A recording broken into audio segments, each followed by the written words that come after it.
Friends, आपने पिछले class में सीखा कि कैसे न्यू कंपनी क्रिएट करते हैं, फिर क्रिएट किए गए कंपनी में अगर कुछ चेंजेस करना हो तो कैसे उसे अल्टर करते हैं, क्रिएट किए गए कंपनी को कैसे डिलीट करते हैं और उसे पासवर्ड डालकर कैसे सुरक्षित करते हैं।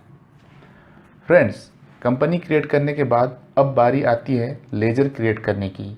तो आज की क्लास में हम सीखेंगे कि कैसे टैली में लेजर क्रिएट करते हैं, पर उससे पहले हम सीखेंगे कि कैसे ग्रुप बनाते हैं, क्योंकि अगर आपको ग्रुप की प्रॉपर नॉलेज नहीं होगी तो आप ठीक ठीक लेजर नहीं बना पाएंगे, और जब आपका लेजर ठीक ठीक नहीं बनेगा तो आपके बिजनेस का फाइनेंशियल रिपोर्ट भी सही नहीं बनेगा। तो आइए फ्रेंड, सबसे पहले जानते हैं टैली में ग्रुप्स के बारे में। तो फ्रेंड्स, चलिए आज की वीडियो शुरू करते हैं। फ्रेंड्स, हमने कंपनी क्रिएट कर लिया है, जो हमने किया था टेक्निकल अकाउंटेंट के नाम से, ठीक है। वो कंपनी क्रिएट है, ठीक है। अब हमें आगे बढ़ने के लिए हमें लेजर क्रिएट करना होगा। तो सबसे पहले हम पिछली एंट्रीज़ पे जो हमने सीखा था जनरल एंट्री, उस पर एक नज़र डालते हैं जो हमने प्रैक्टिस एंट्रीज़ की थी। तो सबसे पहले एंट्री थी कि राम ने 1,00,000 रुपये से अपना बिजनेस स्टार्ट किया।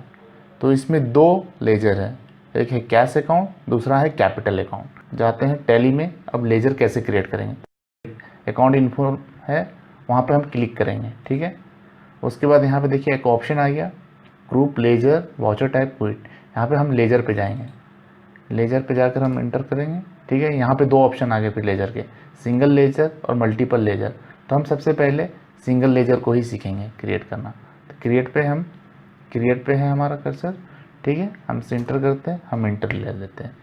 अब हम एक नज़र उस जनरल एंट्री पर देखते हैं। यहाँ पे दो अकाउंट है, कैश अकाउंट और कैपिटल अकाउंट। तो हम क्या करेंगे, यहाँ पे जो नेम है यहाँ पे हम उसको लिखेंगे, कैश को लिखेंगे, ठीक है। उसके बाद यहाँ डुप्लीकेट एंट्री बता रहा है, ठीक है। टैली यहाँ पे क्या हो रहा है कि ये डुप्लीकेट एंट्री, क्योंकि टैली में दो अकाउंट्स, दो लेजर ऑलरेडी क्रिएटेड है बाय डिफ़ॉल्ट, वो है कैश और प्रॉफिट एंड लॉस अकाउंट। तो हमें ये दोनों के लेजर बनाने की ज़रूरत नहीं है, तो हम इसको डिलीट कर देते हैं, ठीक है। क्योंकि हमारा कैश का लेजर पहले ही बना हुआ है, तो हम दूसरे लेजर पे आते हैं। दूसरा लेजर क्या है, कैपिटल अकाउंट। तो हम कैपिटल अकाउंट को यहाँ पर टाइप कर देते हैं, कैपिटल अकाउंट, ठीक है। अब इसको जानने के लिए ये हो गया। उसके बाद अंडर में आ रहा है बहुत सारे यहाँ पे ग्रुप्स आए हुए हैं, देखिए bank account, bank OCC account, bank OD, branch capital account. ये टैली में इतने सारे ग्रुप्स दिए हुए हैं। तो इसी को हमें आज जानना है कि ग्रुप्स क्या होते हैं, ठीक है। हमें जैसे किसी भी लेजर को जब हम क्रिएट करते हैं तो उन्हें एक ग्रुप के अंडर में रखा जाता है, ठीक है।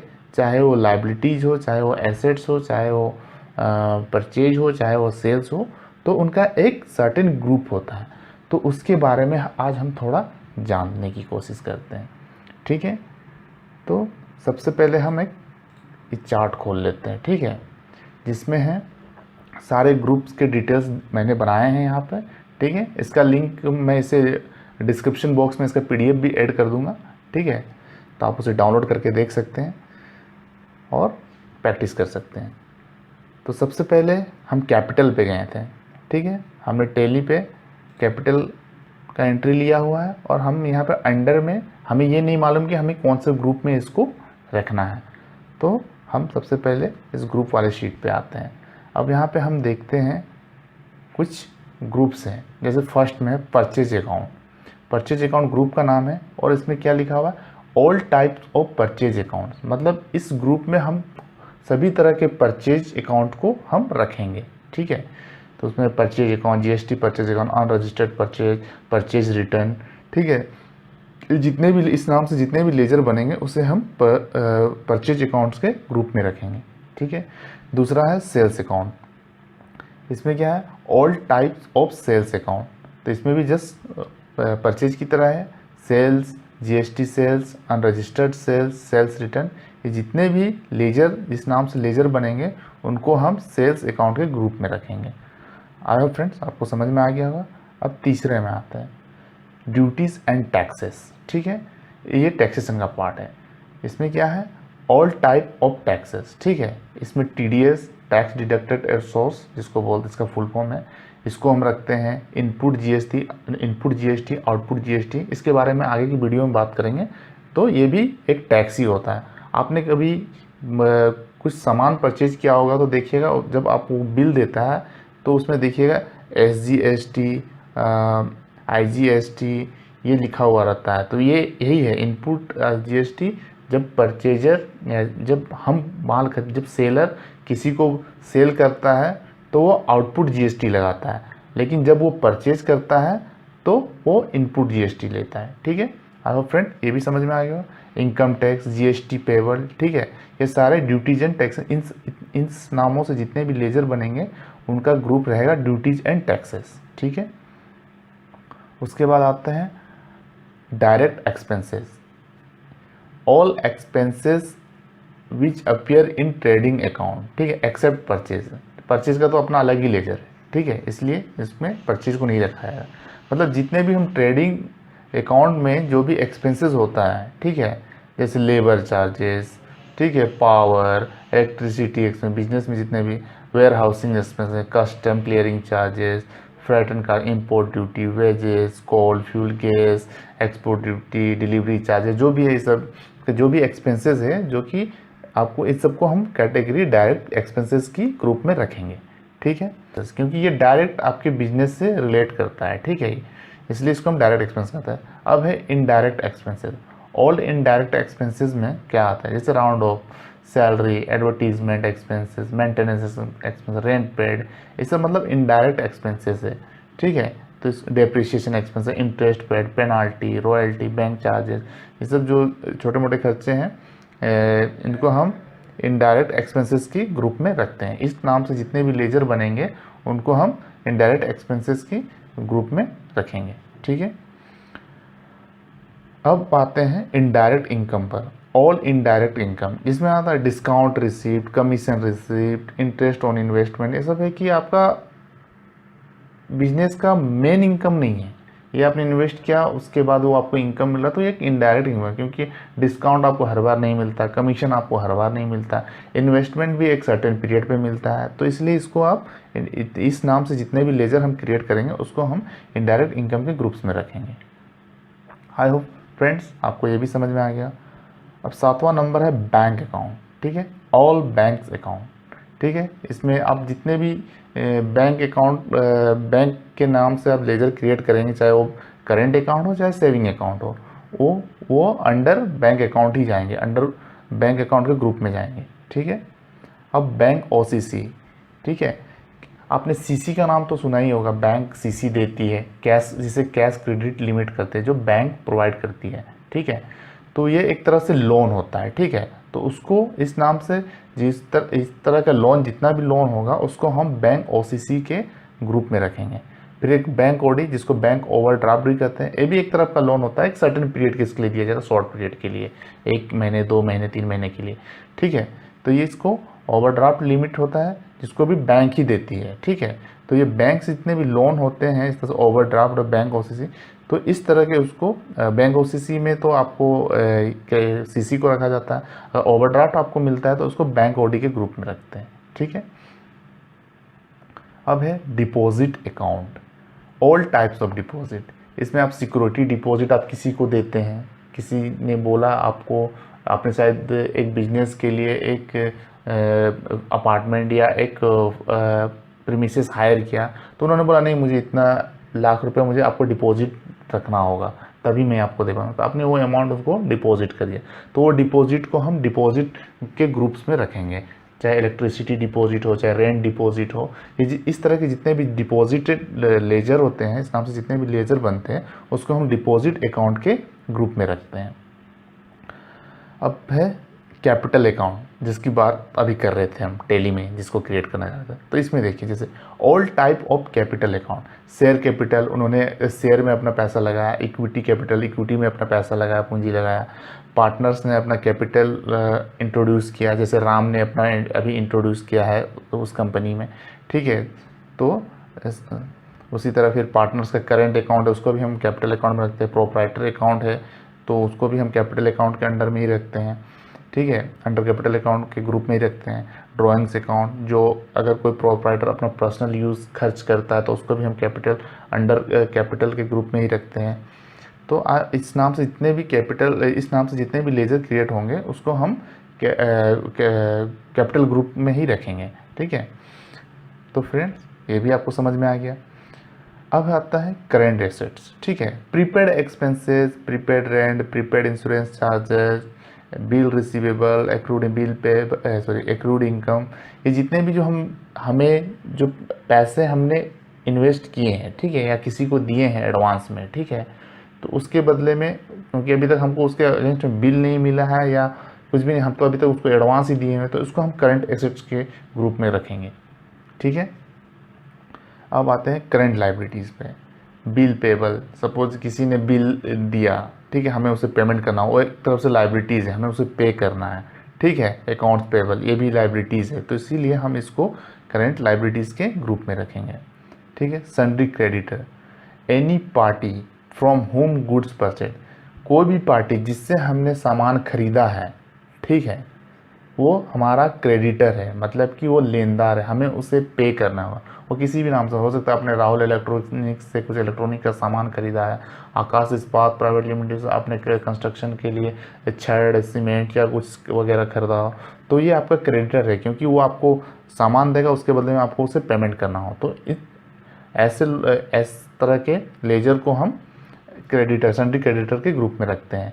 उसी तरह फिर इसी में है party from home any bill और एक्सपेंसेस रिसीव्ड।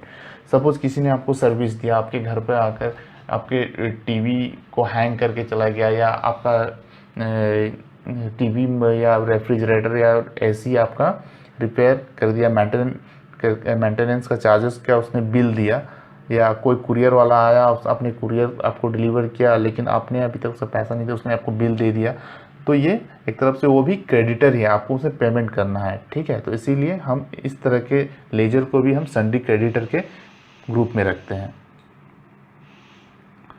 अब आता है लोन एंड एडवांसेस, जो कि एसेट्स है।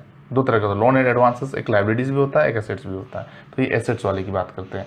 Any party to whom we gave loan, मतलब हम कोई भी पार्टी जिसको हमने लोन दिया है, ठीक है, जैसे हमने अपने फ्रेंड्स, अपने दोस्तों, या कोई आपसे थोड़ा अच्छा, आपकी कंपनी से आपकी अच्छी बनती है दूसरी कंपनी से, तो उसको आपने पैसा दिया हुआ, एज अ लोन दिया हुआ, तो उस तरह को, क्योंकि वो लोन दिया हुआ है, वो आपको मिलना है, वो आपका एसेट्स है, आपकी संपत्ति है, तो उसको हम लोन एंड एडवांसेस की ग्रुप में रखते हैं।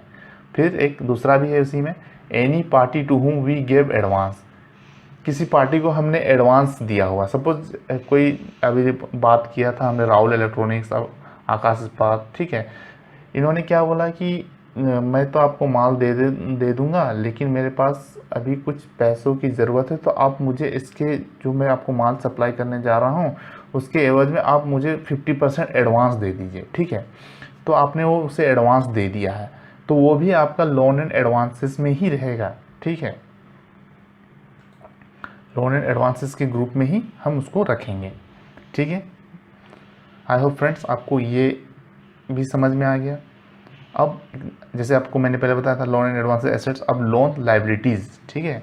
अब इसमें क्या है, any party from whom we take loan, मतलब कोई भी पार्टी जिससे हमने पैसा लिया है लोन के रूप में, ठीक है, तो उसको हम सिक्योर्ड लोन और अनसिक्योर्ड लोन के ग्रुप में रख लेते हैं, ठीक है,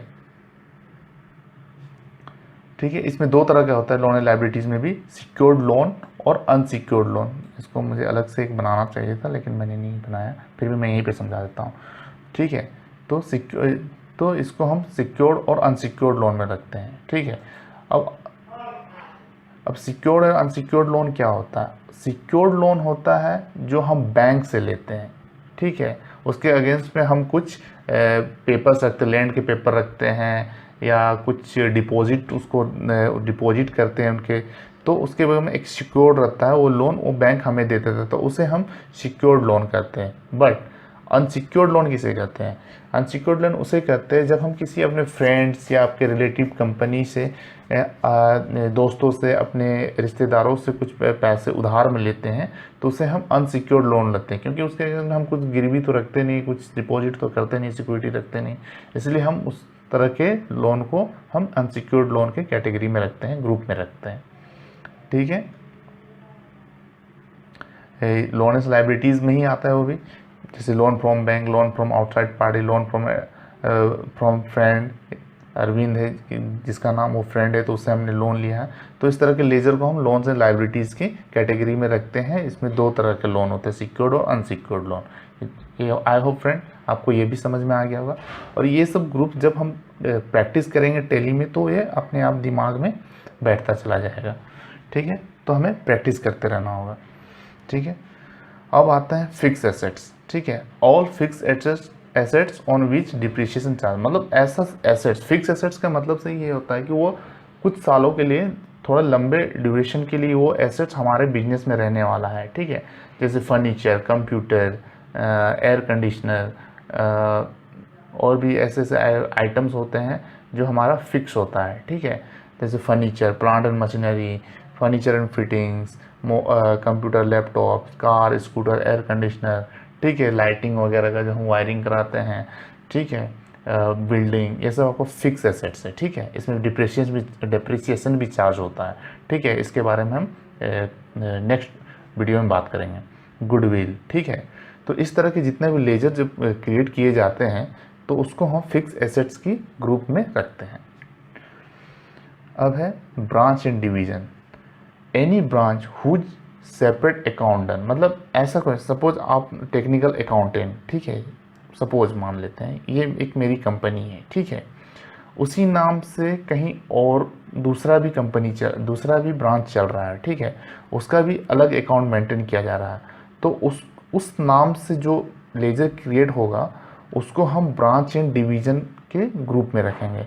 ठीक है, if branch account maintain by head office only then this account होना, अगर उस अकाउंट को मैं ही मेंटेन कर रहा हूँ, ठीक है, वो मेरे भाई को दे दिया गया है लेकिन उसका अकाउंट भी मैं ही देख रहा हूँ, तो फिर इसकी ज़रूरत नहीं पड़ेगी। ठीक है, सेपरेटली जब अकाउंट मेंटेन हो रहा होगा सेम नाम से किसी सेम नाम से एक ही कंपनी के दूसरे ब्रांच में, तब हम उस तरह के लेजर को हम ब्रांच एंड डिवीजन के ग्रुप में रखते हैं।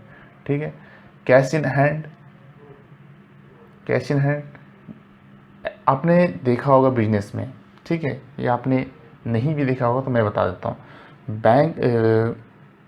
आप किसी बिजनेस में छोटे मोटे एक्सपेंसेस के लिए, ठीक है, कुछ सर्टेन अमाउंट 20,000 30,000 वहाँ के अकाउंटेंट या एम्प्लॉय को दे दिया जाता है कि वो छोटे मोटे खर्चे को बियर करे। ठीक है, तो उस तरह उसको हम लोग पेटी कैश अकाउंट बोलते हैं। ठीक है, तो उस अकाउंट और एक मेन कैश अकाउंट होता है जिसमें हैवी कैश का रिकॉर्ड रखा जाता है, जिससे हम बाद में हम बैंक में डिपॉजिट करते रहते हैं,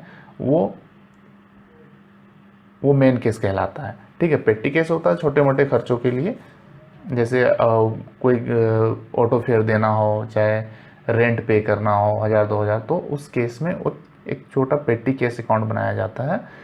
तो उसको हम उस तरह के, जैसे मेन कैश, पेटी कैश, इस तरह के लेजर को हम कैश इन हैंड के कैटेगरी में रखते हैं, ग्रुप में रखते हैं। अब आते हैं इन्वेस्टमेंट में। All types of investment in shares, investment in bonds, long term investment, short term investment, जितना भी सब इन्वेस्टमेंट होता है जिसमें इन्वेस्टमेंट किया जाता है, investment in property, plot etcetera, इन सब में जब आप कुछ पूंजी लगाते हैं, पैसा लगाते हैं, तो इसको हम इस तरह के लेजर जब हम क्रिएट करते हैं टैली में, तो उसको हम इन्वेस्टमेंट की ग्रुप में रखते हैं, क्योंकि ये आपका एसेट्स है। ठीक है, ये आपको बाद में रिटर्न देगा। फ्रेंड्स, ये भी समझ में आ गया। अब स्टॉक इन हैंड, जैसे अब जब इन्वेंट्री का वर्क करते हैं, सपोज आपने इलेक्ट्रॉनिक्स का ही आपने बिजनेस स्टार्ट किया, तो उसमें बहुत सारे आइटम्स होते हैं। ठीक है, तो उसका स्टॉक मेंटेन करना होता है। तो जब उस तरह का स्टॉक को जब हम क्रिएट करते हैं लेजर, तो उसको हम स्टॉक इन हैंड के ग्रुप में रखते हैं, ठीक है। Opening stock, closing stock, consignment stock etcetera. फिर है मिसलेनियस एक्सपेंसेस एसेट्स। ऐसा एक्सपेंसेस, ठीक है, जो छोटा मोटा ये एक्सपेंसेस है वो हमने किसी को दिया हुआ है, ठीक है, वो हमें मिलना चाहिए पैसा, उस ना तो उसके अगेंस्ट में हमें कोई बिल दिया गया है, ना उसने अभी तक पैसा हमें वापस किया है, तो उसको हम, और उसे अभी तक हमने रिटर्न ऑफ भी नहीं किया है, अपने बुक्स ऑफ अकाउंट से उसको माइनस भी नहीं किया है, हटाया भी नहीं। तो ऐसे एक्सपेंसेस को जब का लेजर हम क्रिएट करते हैं उसको हम मिसलेनियस एक्सपेंसेस एसेट्स के ग्रुप में रखते हैं। अगला है सस्पेंस अकाउंट। एनी पेमेंट और receipt from party whose name not known. कभी कभी ऐसा भी होता है कि आपके बिजनेस में आपके अकाउंट में किसी ने पैसा डाल दिया गलती से, या हो सकता है आपके पार्टी ने ही डाला हो लेकिन उन्होंने आपको इन्फॉर्म नहीं किया और आपके नॉलेज में भी नहीं है, तो आप उसे क्या करते हैं, आप किसी के नाम से उसको क्रेडिट या डेबिट तो कर नहीं सकते, ये तो गलत हो जाएगा। तो इसीलिए आप क्या करते हैं, उसे जब तक आपको पता नहीं चलता तब तक उसको हम क्या करते हैं, सस्पेंड अकाउंट नाम से एक लेजर क्रिएट करते हैं, जिसको हम सस्पेंस अकाउंट के ग्रुप में रखते हैं, क्रिएट कर देते हैं। जब वो बाद में पता चलता है कि हाँ इस नाम से, तो फिर हम उसे उसमें कन्वर्ट कर देते हैं, ठीक है। सपोज राहुल इलेक्ट्रॉनिक्स से आपको पैसा मिलना था, ठीक है, लेकिन वो पैसा उसने डाला लेकिन आपको इन्फॉर्म नहीं किया और आपको पता नहीं है कि वो पैसा किसने है, तो आपने उसको सस्पेंस में डाला। लेकिन बाद में जब आपने उसको कॉल किया कि भाई आपका यहाँ पे पैसा इतना बकाया है आप देने, तो वो बोला मैंने तो फलना डेट में पैसा डाल दिया था आपके अकाउंट में। फिर आप अकाउंट स्टेटमेंट चेक करते हैं, वो बताता, तो आप सेटिस्फाइड होते हैं हाँ ये अमाउंट ही उसने डाला है, तो फिर आपको उसको सस्पेंस अकाउंट से हटाकर उसके नाम से उसको क्रेडिट करना होता है, ठीक है। तो इस तरह के अकाउंट को हम सस्पेंस अकाउंट में रखते हैं, ग्रुप में रखते हैं। सिक्योर्ड लोन, अनसिक्योर्ड लोन हम पहले ही डिस्कस कर चुके हैं, मैंने आगे ही पहले ही बता दिया था, फिर भी मैं यहाँ पे एक बार बता देता हूँ। ये loan, secured loan, loans for home security given, मतलब like loan from bank, financial, जैसे मैंने पहले ही बताया था कि जिसके अगेंस्ट में, जिस लोन के अगेंस्ट में हम सिक्योरिटी जमा करते हैं, सिक्योरिटी रखते हैं, तो उसको हम सिक्योरिटी लोन, सिक्योर्ड लोन कहते हैं, सिक्योर्ड लोन के ग्रुप में रखते हैं, ठीक है। Unsecured loan, loan taken from whom no security, ठीक है। जैसे कि मैंने बताया था कि ऐसा लोन ऐसा लोन जो हम किसी रिलेटिव से, फ्रेंड से लेते हैं और जिसके वजह से हम कोई सिक्योरिटी डिपॉजिट नहीं करते हैं, ऐसे लोन को हम अनसिक्योर्ड लोन कहते हैं, और ऐसे लेजर को हम अनसिक्योर्ड लोन के ग्रुप में रखते हैं। अगला है reserve and surplus.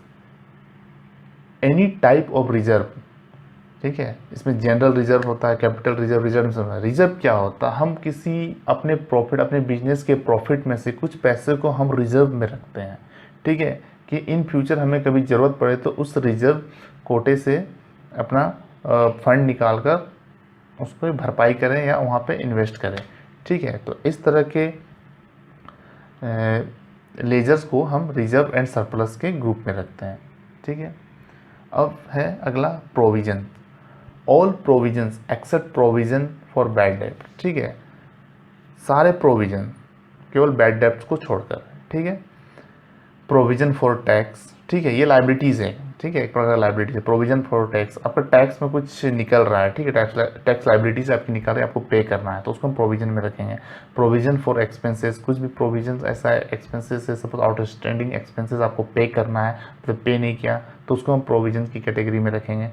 All type of payable, जैसे salary payable, audit fee payable, ठीक है, ये सब हमारी लाइबिलिटीज़ है, प्रोविजंस है, हमें इसे पेमेंट करना है, तो इस तरह के लेजर्स को हम प्रोविजंस के ग्रुप में रखेंगे, ठीक है। अगला है सन्ड्री डेटर।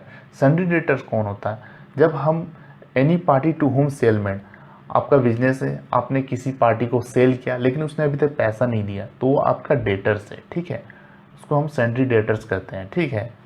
और कोई प्रोविजन फॉर बैड डेट्स, मतलब कोई पैसा है आपका डूब गया है, ठीक है, अभी तक पैसा आपको नहीं मिला, काफ़ी समय से नहीं मिल रहा है, तो इस तरह के प्रोविजन फॉर बैड डेट्स, इसको प्रोविजन फॉर बैड डेट्स कहते हैं।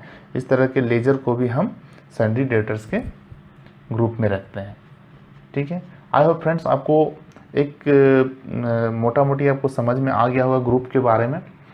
अब हम चलते हैं कैपिटल अकाउंट के, मतलब टैली पे चलते हैं। अब कैपिटल अकाउंट जो हमने यहाँ पे आपको दिखाया था कि हमने कैपिटल अकाउंट को किया, लाइस, इसके बारे में बाद में बात करेंगे ये वीडियो में। लाइस का मतलब ये होता है कि आप जैसे कैपिटल अकाउंट, तो आपको शॉर्टकट के लिए आपको कुछ लिखना होता है, सी लिख दिया आपने और छोड़ दिया, ठीक है, मतलब एक शॉर्टकट नेम बोल सकते हैं इसको, ठीक है। सी लिख दिया आपने, ठीक है। कैपिटल अकाउंट जैसे मैं यहाँ पे मैंने बताया था, कैपिटल अकाउंट कहाँ है, कैपिटल अकाउंट यहाँ पे all types of capital account, तो उसको हम कैपिटल अकाउंट के ग्रुप में रखते हैं। तो ऑलरेडी ऑटोमेटिक यहाँ पे कैपिटल अकाउंट आया हुआ है, तो हम इसको कैपिटल अकाउंट में रखते हैं। Inventory value are affected, no, अभी इसको नो ही करते हैं, ठीक है, और इसको हम एक्सेप्ट करा देते हैं, ठीक है। ये कैपिटल अकाउंट बन गया आपका। अब हम क्रिएट करते हैं, अब जनरल एंट्री पे चलते हैं, ठीक है। कैश हो गया, कैपिटल अकाउंट हो गया, ठीक है। उसके बाद यहाँ पे क्या है, दूसरा एंट्री था परचेज गुड्स फॉर 20,000। रमेश से हमने परचेज किया था 20,000 का माल, तो हमें क्या एक लेजर बनाना है, परचेज अकाउंट बनाना है। तो परचेज अकाउंट के नाम से हम एक लेजर बनाएंगे, ठीक है, ठीक है। अब इसे हम किस कैटेगरी में रखेंगे, तो हम एक बार यहाँ पर देखेंगे परचेज अकाउंट को किस कैटेगरी में रखा गया, ऑल टाइप्स ऑफ परचेज। तो उसको हमने क्या रखा, कौन से ग्रुप में, परचेज अकाउंट के ग्रुप में। तो इसमें भी हम परचेज अकाउंट के ग्रुप में रखेंगे, ठीक है। परचेज आप यहाँ से सेलेक्ट कर लीजिए, purchase inventory value are affected, ठीक है। जब आप परचेज करेंगे तो आपका इन्वेंट्री आपका बढ़ेगा, आपका स्टॉक बढ़ेगा, तो अफेक्ट होगा आपका, इसलिए ये यस होगा, ठीक है। बाय द वे इसके बारे में हम डिटेल्स में नेक्स्ट वीडियो में बात करेंगे, आपको आगे की वीडियो में ज़रूर बताऊंगा इसके बारे में, ठीक है। परचेज अकाउंट बन गया, ठीक है। अब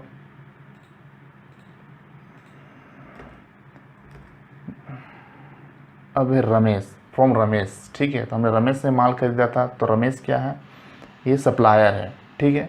तो रमेश अकाउंट,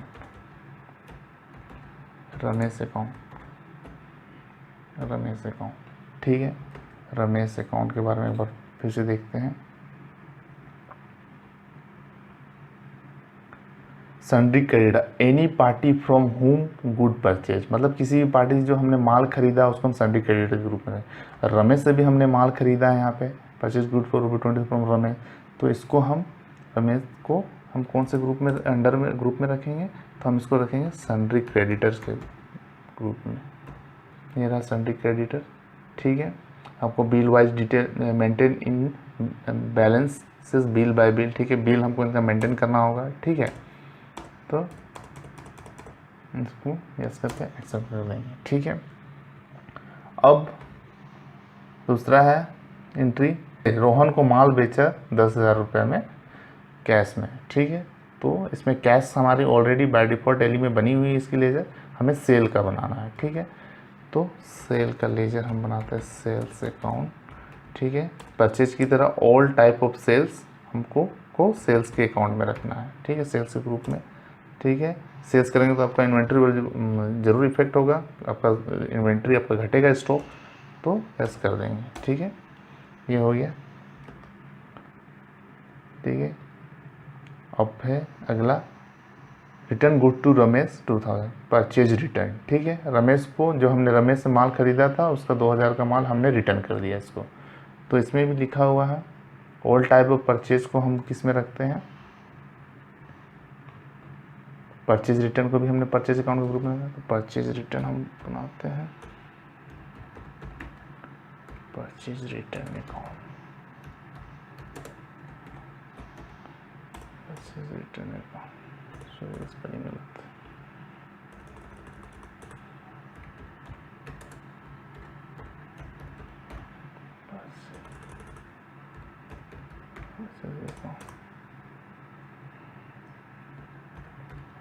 परचेज, ठीक है।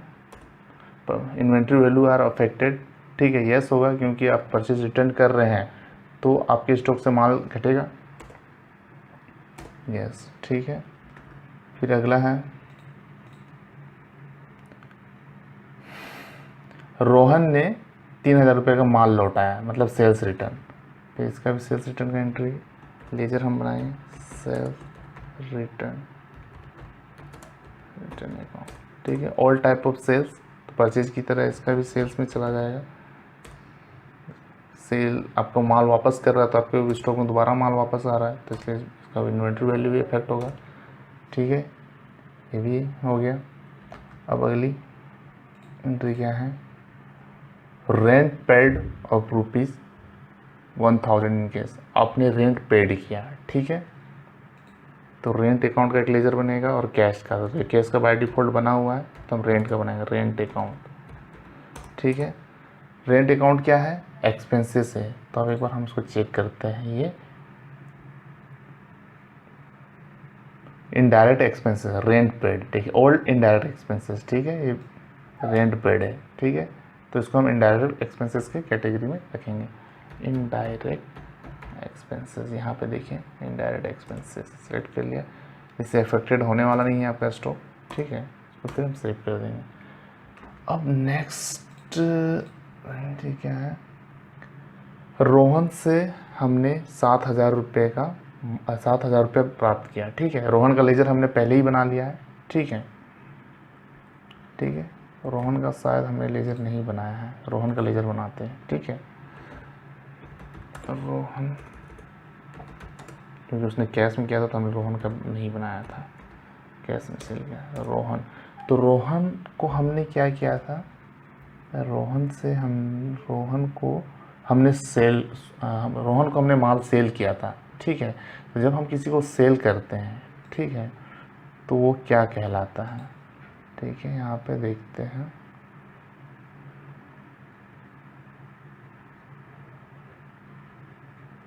Any party to whom sale made. ठीक है, तो सन्डी डेटर में आता है। किसी पार्टी को हम अगर सेल करते हैं तो वो पार्टी सन्डी डेटर कहलाता है, तो उसको हम सन्डी डेटर के कैटेगरी में रखते हैं। तो ये रहा सन्डी डेटर। ठीक है, इसका बिल वाइज मेंटेन करना रहता है, जैसे यस, और इसको हम कर दिया एक्सेप्ट। ठीक है, इस पार्टी का भी लेजर बन गया। अब नेक्स्ट देखते हैं कौन सा, रमेश का लेजर 10,000 पेड टू रमेश। ठीक है, तो रमेश का लेजर हमने ऑलरेडी क्रिएट कर चुका है। ठीक है, कैश डिपॉजिट इनटू बैंक। ठीक है, बैंक का हमें, कैश का तो बाय डिफ़ॉल्ट हमारे डेली में रहता है, इसका लेजर बैंक का हमें बनाना है। ठीक है, तो हम सपोज मान के चल देते कि उसने स्टेट बैंक में हमने स्टेट बैंक को इंडिया में जमा के सपोज अकाउंट नंबर 1 2 3 4 5 लिख दिया हमने। ठीक है, तो इस बैंक को हम बैंक अकाउंट इसमें रखेंगे, ओल्ड टाइप के करंट अकाउंट है, क्योंकि बिजनेस का अकाउंट होता है करंट अकाउंट। ठीक है, तो उसको हम बैंक और बैंक के ग्रुप में, चाहे सेविंग हो चाहे करंट अकाउंट, वो बैंक के ग्रुप में ही आते हैं। तो हमने ये बैंक अकाउंट में इसको डाल दिया और इसको हमने एक्सेप्ट करा दिया। ठीक है, विड्रॉ,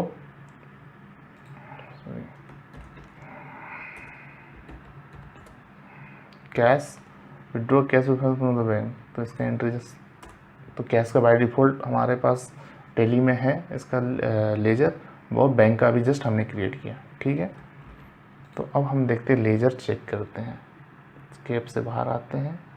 ठीक है, डिस्प्ले में जाते हैं और देखते हैं हमने क्या क्या लेजर किया। कैपिटल अकाउंट का लेजर बनाया, कैपिटल अकाउंट का लेजर बनाया, कैश का बाय डिफ़ॉल्ट है, प्रॉफिट एंड लॉस का बाय डिफ़ॉल्ट है, हमने नहीं बनाया था लेकिन यहाँ पे दिख रहा है। परचेज का बनाया, परचेज रिटर्न अकाउंट का बनाया, रमेश अकाउंट का बनाया, रेंट अकाउंट का बनाया, Rohan account, sales return, State Bank of India. ठीक है, तो ये सारे लेजर हमने क्रिएट किए। अब हमें लेजर में कुछ अल्टरेशन करना हो, सपोज मुझे लेजर में कुछ स्पेलिंग मिस्टेक हुआ। ठीक है, या हमने गलती से उस पर गलत ग्रुप्स हमने डाल दिया, तो उसको हम कैसे अल्टर करेंगे। तो हम फिर अकाउंट इन्फो में जाएंगे। ठीक है, लेजर पे जाएंगे। ठीक है, इंटर करेंगे, देखिए यहाँ पे अल्टर का ऑप्शन है। ठीक है, यहाँ पे अल्टर पे क्रिएट करेंगे। सपोज हमें कैपिटल में परचेज रिटर्न अकाउंट पे जाते हैं। ठीक है, परचेज रिटर्न अकाउंट पे जाते हैं और हम इसे बोलते हैं कि नहीं, परचेज रिटर्न अकाउंट मैंने केवल ये लिख दिया, शॉर्टकट में हम इसको ये लिखना चाहते हैं और इसको हमने एक्सेप्ट कर दिया। देखिए यहाँ पे आपका परचेज रिटर्न अकाउंट का मोड इस तरह से हो गया। ठीक है, तो फ्रेंड्स, आपने अभी सीखा, आज के वीडियो में सीखा कि ग्रुप्स क्या होता है, लेजर कैसे बनता है और लेजर को हम अल्टर कैसे करते हैं। ठीक है, आई होप फ्रेंड्स आपको आज का वीडियो अच्छा लगा होगा और आपने काफ़ी कुछ सीखा होगा। अगर फ्रेंड्स आपको ये वीडियो अच्छा लगा तो मेरे चैनल को सब्सक्राइब कीजिए और आगे की वीडियो के लिए इंतज़ार कीजिए।